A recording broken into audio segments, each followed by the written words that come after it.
and welcome to another booktube video from me, Lauren, from Lauren and the Books. Look at the hair on her now. Today is Thursday. I've just finished working from home. That's a good sign because I haven't been at work this week. I haven't been very well all week. Not with COVID, and I think I said this in a recent vlog.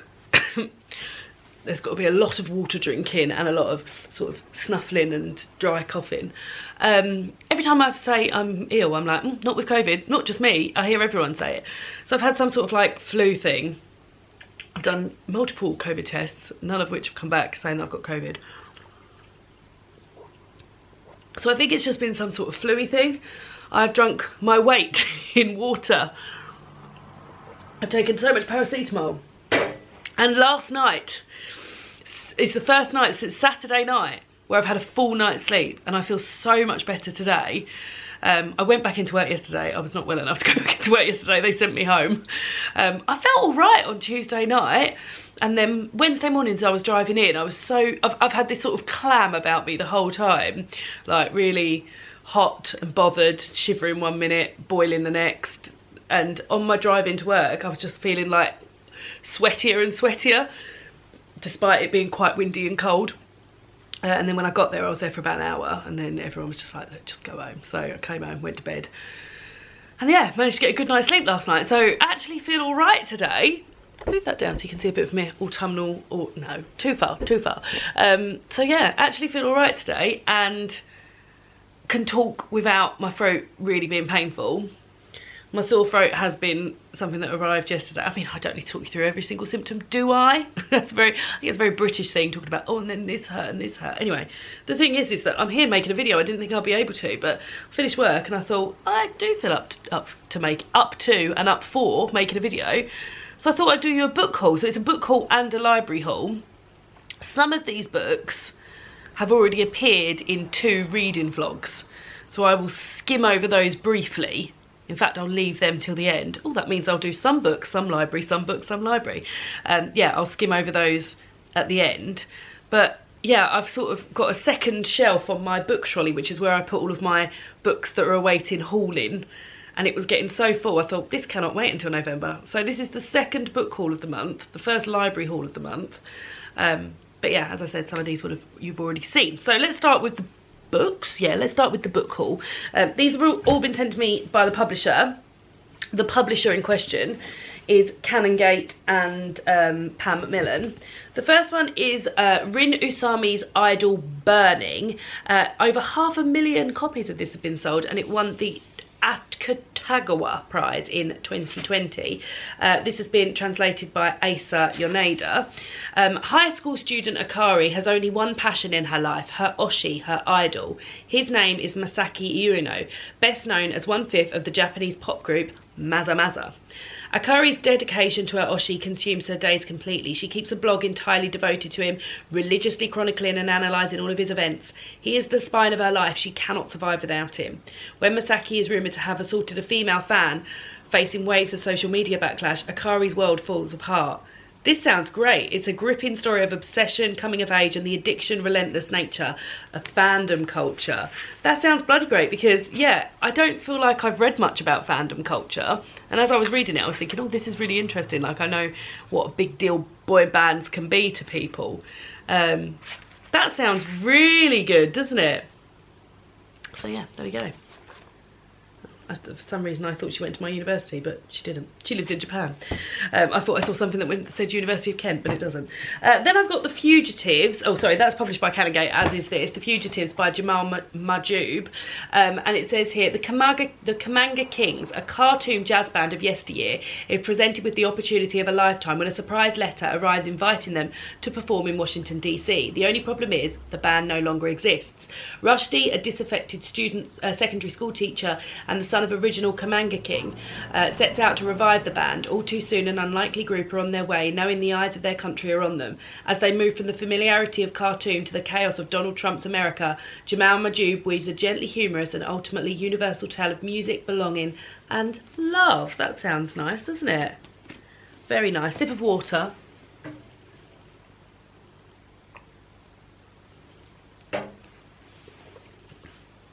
Then I've also got Madly Deeply, which is the Alan Rickman diaries. This is edited by Alan Taylor and has a foreword by Emma Thompson. You'll know Alan Rickman, all sorts of things he's been in.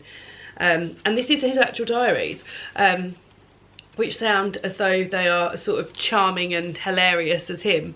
And I always like, I was talking about this recently, like I like sort of how the sausage gets made stuff. So I like hearing the logistics that go behind making a film or making a TV show. And like, he's been in some of the biggest film franchises ever, well, one of the biggest film franchises ever, and big sort of like cultural films, like big events like Love Actually and stuff, and big ensemble casts and stuff. And I'm very interested to find out how that all works. Now the diaries themselves run from 93 up until 2016, which is like at his death. So I wonder if you'll hear more about that. Some of these look as though they're literally like a little passage, and some of them are a bit longer. So here we go. So 31st of October, 10:45, coffee with James MacD and Frank McG. So the upshot is that they come September 2010, we'll do John Gabriel Borkman at the Abbey, Dublin. Oh, and it's got lots of like little footnotes telling you who all these people are and stuff like that. Yeah, I think it's going to be super, super interesting. And yeah, what a career, what a life. Oh, and he's illustrated it himself. Look at that, beautiful. So like, there's lots of that. His handwriting's lovely as well. Yeah, it feels very private, and I mean, they must have been released with his or his family's permission. It says, reading the diaries, that's like listening to Rickman chatting to a close friend. Yeah, I suppose if you're a creative and amazing actor, you're probably a creative and amazing writer. Maybe not all the time, but hopefully in this case. Then I've got two of the new Macmillan's Library Collector's Editions, which are beautiful. They all look like this, with this sort of duck egg blue at the top and gold edges, and then a photo or a picture there, and then underneath they're the same sort of duck egg blue with this embossed like acorns and leaves and things. Gorgeous. Gold in there, and then gold on the there. So beautiful, beautiful little books. And I've got a few of these. They're very adorable little handheld things. This here I've got Black Voices on Britain, which is edited by Hakim Addy, and this is a compelling anthology of black voices from England, America, Africa and the Caribbean, from people who lived, worked, campaigned and travelled in Britain from the 18th to the earliest 20th century. Some of the names in here: James Groniosor, Mary Prince, Frederick Douglass. And yeah, these and other voices offer a fantastic and thought-provoking portrayal of black experiences in Britain, which is amazing. And then also I've got Women of the Harlem Renaissance, which is poems and stories, edited by Marissa Constantinou, with this beautiful bit of artwork on the front there. That's got a photo on the front there, and then this one's got this beautiful piece of artwork. It says, the Harlem Renaissance was a cultural movement that saw an explosion of black art, music and writing, yet few female creatives are remembered alongside their male counterparts. Exploring subjects from love, loss and motherhood to jazz, passing the Jim Crow law, this anthology of stories and poems celebrates the women of colour at the heart of the movement. Yeah, it sounds amazing. I've got a Christmassy one of these as well, which sort of seems as though it's set up a bit like this, like poems and lyrics and stuff interspersed with longer stories and non-fiction pieces and stuff. Very, very interesting. Oh, and they've all got like a ribbon as well, a ribbon bookmark in that same duck egg blue. So yeah, very interesting. Then I've got Other Women by Emma Flint. Emma Flint wrote Little Deaths, which was longlisted for the Women's Prize for Fiction. This is her new book. 6 years after the end of the Great War, the country is still in mourning. Thousands of husbands, fathers, sons and sweethearts were lost forever, and the sea of women they left behind must carry on without them. But Beatrix Cade is not a wife, not a widow, not a mother. There are thousands of other women like her, nameless and invisible. Determined to carve out a richer and more fulfilling life for herself, Bea takes a job in the city in a room in a Bloomsbury ladies' club. Then a fleeting encounter changes everything. Her emerging independence is destroyed when she falls in love for the first time. Kate Ryan is a wife, a mother and an unaccomplished liar. She has managed to build an enviable life with her husband and young daughter. To anyone looking in from the outside, they seem like a normal, happy family. On the south coast of England, an anguished moment between lovers becomes a horrific murder, and two women who should never have met are connected forever. It says, mesmerising, haunting and utterly remarkable, Other Women is a devastating story of fantasy, obsession and ultimately the lengths we will go to in order to save the ones we love. The second book about obsession in this. Now, I've just read Shrines of Gaiety, which is set around the same time as this, the early 20s, and in a different sort of vibe in that it's about nightclub life in London and how that was thriving at this time. So I imagine it was probably quite the different scene on the south coast of England. But yeah, interesting that that's the second book about obsession and the second book set in that time period since then. And then yesterday I got sent Losing the Plot by Derek Owusu. This is a proof. I'm not sure what the front cover will look like. Driven by a deep-seated desire to understand his mother's life before he was born, Derek Owusu offers a powerful imagination of her journey as she moves from Ghana to the UK and navigates parenthood in a strange and often lonely environment.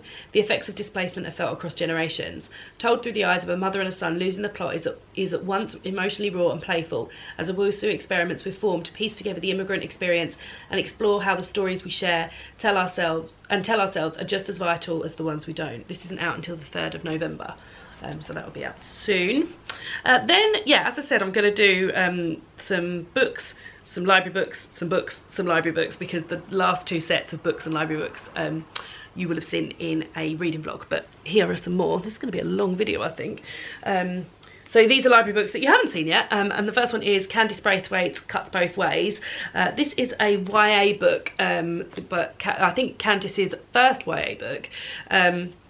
It says here, a piercingly honest story about race, class, love and growing up as a black teen in Britain. Following a family tragedy, 16-year-old Cynthia is uprooted to a small town outside London. There she finds herself unexpectedly caught between the romantic interest of two siblings, white-haired boy Thomas and his adopted black brother Isaac. Cynthia wants to follow her heart, but it isn't easy balancing the truth of her own feelings with the pressure from her parents and the haunting presence of a past she wishes she could forget. And as is the case with like some of these more like teen books, it's sort of interspersed with text messages and stuff like that, because that's how these youngsters talk to each other. Well, even me, when I was on my Nokia 3210 when I was a teen. No emojis then, just little smiley faces on the side. Yeah, God, I used to love that 3210 when you could change cases. I had lots of like purple Ronnie cases. Just thought that was the absolute bomb. So yeah, that's the first book. Then I've got Girl Crush. I actually got this out twice. This has happened to me recently where I accidentally clicked the button for the reservation twice. So I had 2 copies of this waiting for me. So when I gave it back, they were delighted because they said, oh, we've got a massive long waiting list for that. They'll be so pleased. So this is set in Florence Given is sort of, well, the author of Women Don't Owe You Pretty, which I bought and never got around to reading and actually ended up giving away again. This is a work of fiction, that was non-fiction, and this is set in 2030 and we're following Eartha, and she has just started her life afresh as an openly bisexual woman whilst also becoming a viral sensation on Wonderland, a social media app which most of the human race is plugged into. But Eartha's new existence begins to spiral dangerously out of control as her online and offline selves grow further and further apart until she is forced to make a choice. Which version of herself should she kill off? Can one Eartha stay alive without the other? That's very interesting. I'm very interested in these sort of like alternative realities and stuff like that. There's something I want to say, but I can't because it's a massive spoiler for something that I didn't know was a spoiler for it. You might know what I'm talking about, you might not. It's a film. There's that. Then I've got I Kiss Shara Wheeler, which everyone has been talking about, and I thought maybe I'll get a chance to read that before the end of the year, by Casey McQuiston. Again, YA. It says here, a month before graduating from Willow Grove Christian Academy, the principal's perfect daughter, prom queen Shara Wheeler, kisses Chloe Green and vanishes. On a furious hunt for answers, Chloe discovers she's not the only one Shara kissed. There's also Smith, Shara's long-term sweetheart, and Rory, Shara's bad boy neighbour with a crush. Thrown into an unlikely alliance, Chloe, Smith and Rory follow Shara's trail of annoyingly cryptic clues, and Chloe starts to suspect that there might be more to this small town and to Shara than she thought. Sounds a bit John Green, doesn't it? So Casey McQuiston is also the author of Red, White and Royal Blue. Oh, and One Last Stop. I think I've read One Last Stop. I've got Red, White and Royal Blue, but never got round to reading that. Oh, Red, White and Royal Blue, it says here, is an adult novel. I didn't realise that, so this is YA. Then I've got out a book that appeared on the Books in My Bag Readers Award, one of the shortlists on there. After I'll link my video down below where I talk about that Readers Award, because the Books My Bag were kind enough to send me some of the shortlist, and this was one of the book on another one of the shortlist, and that's All That's Left Behind in the World by Eric J. Brown.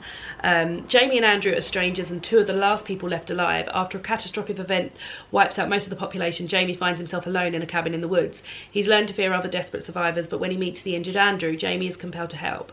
As they step out in this strange new world together, their friendship begins to feel like something more. Jamie and Andrew are hoping for safety, for shelter, for community, but ahead of them is a perilous journey through a world torn apart. They don't know what they'll find out there, but they may just find each other. There we go. Then I've got The Transgender Issue, An Argument for Justice by Sean Fay, non-fiction book about the transgender issue and particularly trans people in Britain. It says here, trans people in Britain today have become a cultural war issue despite making up less than 1% of the country's population. They are the subject of a toxic and increasingly polarised debate that generates reliable controversy for newspapers and talk shows. This media frenzy conceals a simple fact, that we're having the wrong conversation, a conversation in which trans people themselves are reduced to a talking point and denied a meaningful voice. Yeah, I've been meaning to read this for a long while, so looking forward to that. And then I've got 100 Queer Poems, an anthology by Mary Jean Chan and Andrew Macmillan, and I guess it just does what it says on the tin here. There's 100 queer poems in here, including people that you may well know, such as Kay Tempest, Carol Ann Duffy, Kai Miller, Harry Josephine Giles, and I think, if I'm right, from our very own Jen Campbell. I knew there was one in there from Jen, so Jen's done one as well.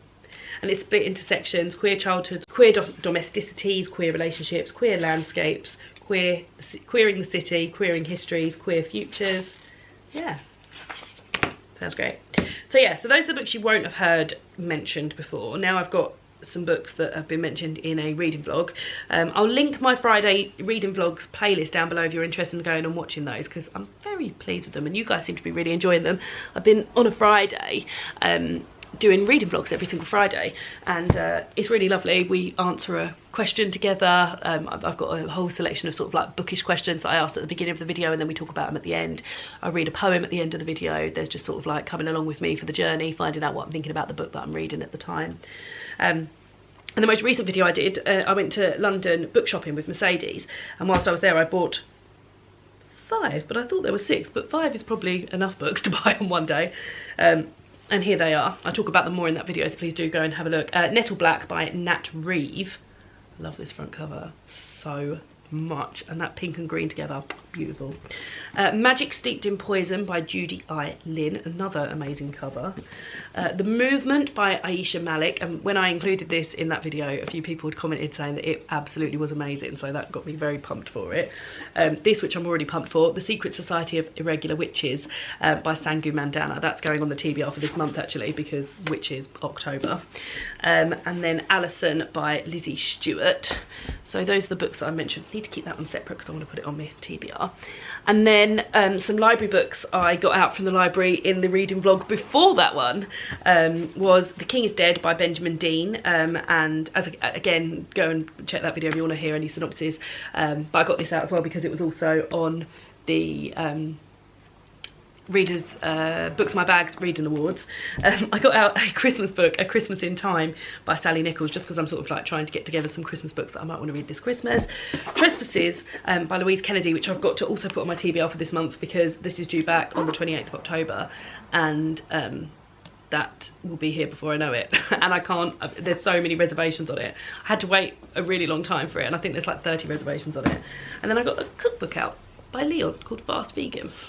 So yeah, so there we go. Those are some books. I've been left with very, very achy arms and legs to the point where it feels like I've got sort of like cramps and pins and needles in them. I don't know if that's a side effect of just having felt ill for a bit. Here comes a yawn. You're not boring me, guys. I'm just a bit tired. So yeah, how am I going to hold those books with sore wrists? We'll just have to give it a go. But yeah, those are the books that I've received in the last half of, or bought or got from the library in the last half of October. Let me know if you've read any of them. Let me know if any of them sound exciting to you. And I'll see you all again soon for another booktube video. I'll caveat this by saying I'm not sure there's going to be a video on Sunday. I've been filming my wardrobe turnover, but that got sort of a halt put on it because I wasn't well, and it's really long. It's gonna be like I'm thinking of doing it in a couple of videos. Sorry, I keep yawning. I'm thinking of doing it in a couple of videos actually. But yeah, that might be going up, but if it's not, then it will be up soon. I don't know why I'm still here. I'll see you all again soon. Bye.